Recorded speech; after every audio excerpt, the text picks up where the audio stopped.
আড়াইশো গ্রাম সরিষার তেল দেন তো। দিতেছি স্যার।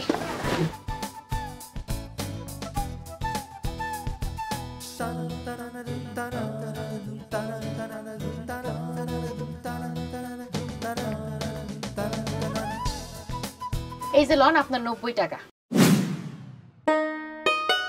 মানে কি স্যার আমার সরিষার তেলটা আগের দামেই কিনা, এইজন্য আমি আপনারে 90 টাকাই দিতেছি। লন। তেল তো কিনলাম আমি। হ্যাঁ তাইলে সরি স্যার, আমি আসলে বুঝতে পারছি 250 গ্রাম সরিষার তেল এখন বর্তমান দাম হয়েছে 100 টাকা, আর আমি আপনারে 90 টাকা দিছি বলে আপনি মাইন্ড করছেন, তাই না স্যার? আসলে ব্যাপারটা আমার মাথার উপর দিয়ে যাইতেছে। তেল কিনলাম আমি, টাকা দেবো আমি, উল্টা আপনি তেলও দিলেন আবার টাকাও দিতেছেন। আমি তেল কিনছি, তেলের দাম তো আমি দিমু। স্যার তেল আমি বেচছি, তেলের দাম তো আমিই দিব। মাথায় ব্লক হয়ে যাইতেছে। এইটা কোন দুনিয়া? এটা ইহকাল না পরকাল? এক বোতল কোক, এক প্যাকেট সিগারেট আর 1 লিটার ক্যারির হুস্কি দেন। দিতেছি স্যার।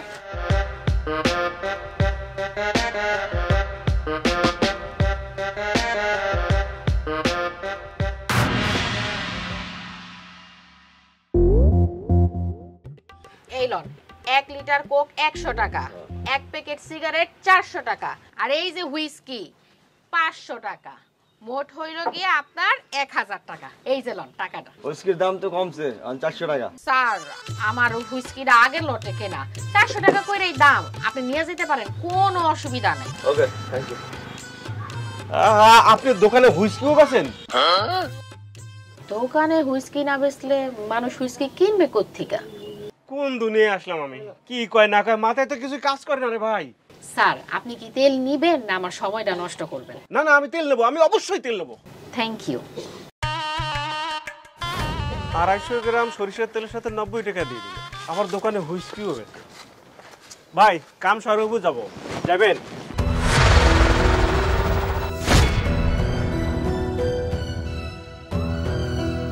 জি স্যার চলেন। হে খোদা কি মাহবুদ আল্লাহ, আপনি মেয়ে মানুষ? হ্যাঁ, কেন সমস্যা? আপনি লুঙ্গি পিনছেন? আমি তো লুঙ্গিই পরি। আপনি মেয়ে মানুষের লুঙ্গি পরেন? ইয়া খোদা কি মাহবুদ আল্লাহ। দূর মিয়া থামেন তো। লুঙ্গি হইছে একটা আরামদায়ক পোশাক মিয়া, গরমের দিনে লুঙ্গির চেয়ে আরামদায়ক পোশাক আর কোনো কিছু হইতে পারে না। ভিতরে বাতাস ঢুকতে পারে, বাইরে হইতে পারে, আরাম আছে, আয়েশ আছে, জোশ আছে, স্বস্তি আছে। একটানে খোলা যায়, একটানে বাইর করা যায়, তো লুঙ্গি পরবো না কি জন্য? ঘটনা কি ঘটতেছে এইসব? আমি বুঝতেছি না কিছুই। আপনি কি যাইবেন নাকি যাইবেন না কোন তো? না না, যাবো যাবো যাবো, চলেন চলেন।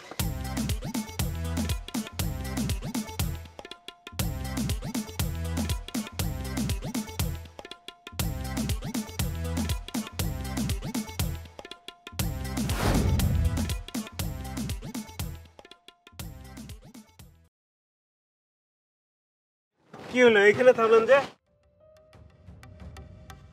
মুতে ধরছে স্যার, একটু কামটা সাইরাই।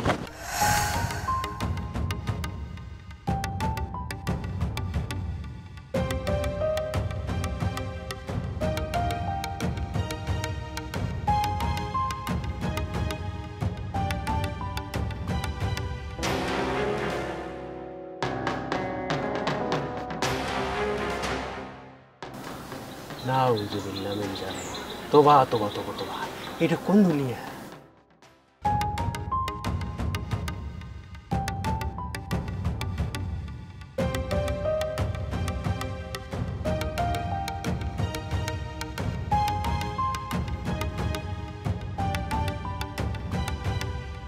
স্যার আপনি কি একা থাকেন নাকি গার্লফ্রেন্ড আছে? আপনি আগে সিগারেট ফেলেন, তারপরে আমার সাথে কথা বলেন। ও সরি সরি স্যার, আপনি যে ধূমপান পছন্দ করেন না আমি না বুঝতে পারি নাই। ফালাইতেছি, দাঁড়ান। লাস্ট টান্ডা দিয়ে নিলাম স্যার।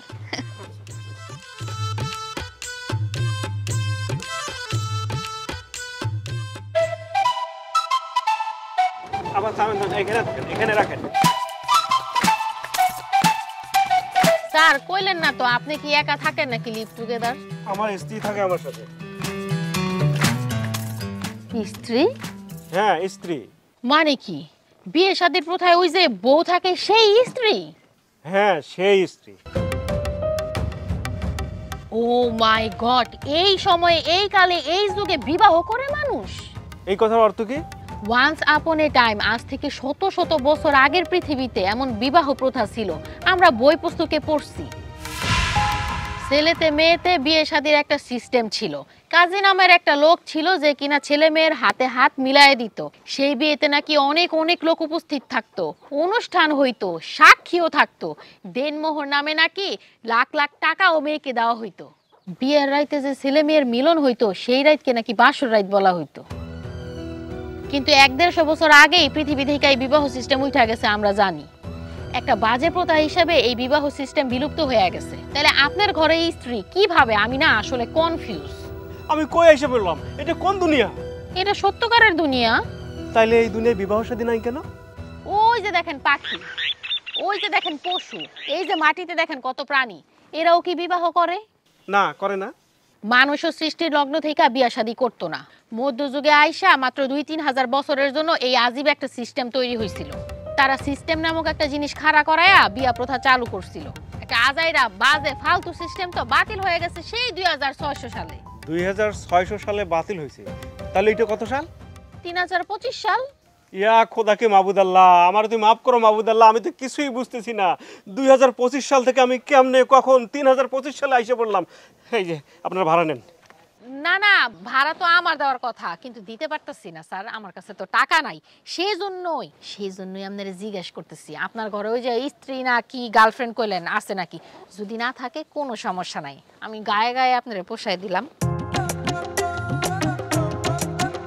গায়ে গায়ে পোষায় দিতাম?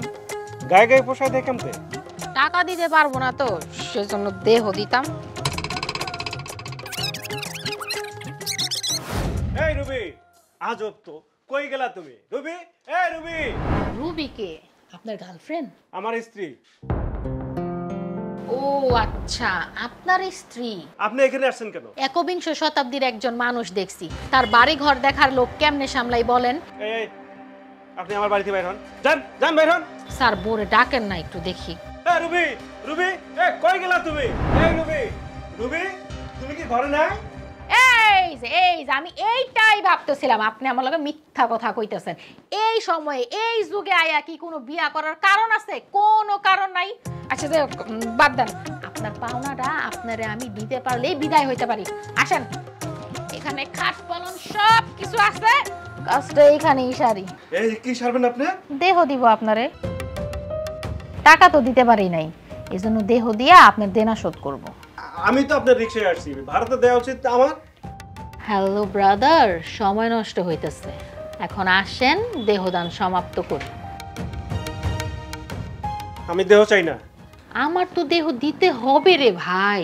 মন ছাড়া দেহের কোনো মূল্য নাই। দারু ভাই, ওই 21 শতাব্দীর মানুষের মতো আবল তবল কেন বলতেছেন? হ্যাঁ, এইসব মন্টন আবার কিসের?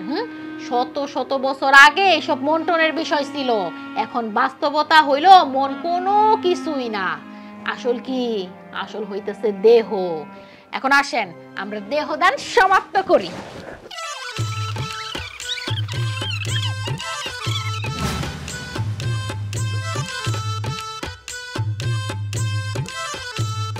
এই ঘটনা কি? হ্যাঁ কি হয়েছে তোমার? হ্যাঁ সকাল সকাল আবার আকাম করণের ধান্দা চাপছে না? এই ঘরে তো তেল নাই, সরিষার তেল নাই, কালকে রাইতে তেল ছাড়া রান্না বান্না করছি। আমার কি দোকানে যাইয়া তেল আনবা নাকি আনবা না, কোনটা? সবটাই তো ভালো ছিল। স্বপ্ন? স্বপ্ন? কি স্বপ্ন? না না স্বপ্ন না, কোনো স্বপ্ন না, কোনো স্বপ্ন না। এই একদম মিথ্যা কথা বলবা না আমার সাথে। তোমার স্বপ্ন দোষ হইছে? না একদম না। না না না, একদম মিথ্যা কথা বলবা না। তুমি কি বলছো এইমাত্র? তোমার স্বপ্নই ভালো আছিল। তুমি আমার এখন যেমনি কইরা জড়ায় ধরছিলা, আমি তখনই ঘটনা বুঝা ফেলাইছি তোমার স্বপ্ন দোষ হইছে।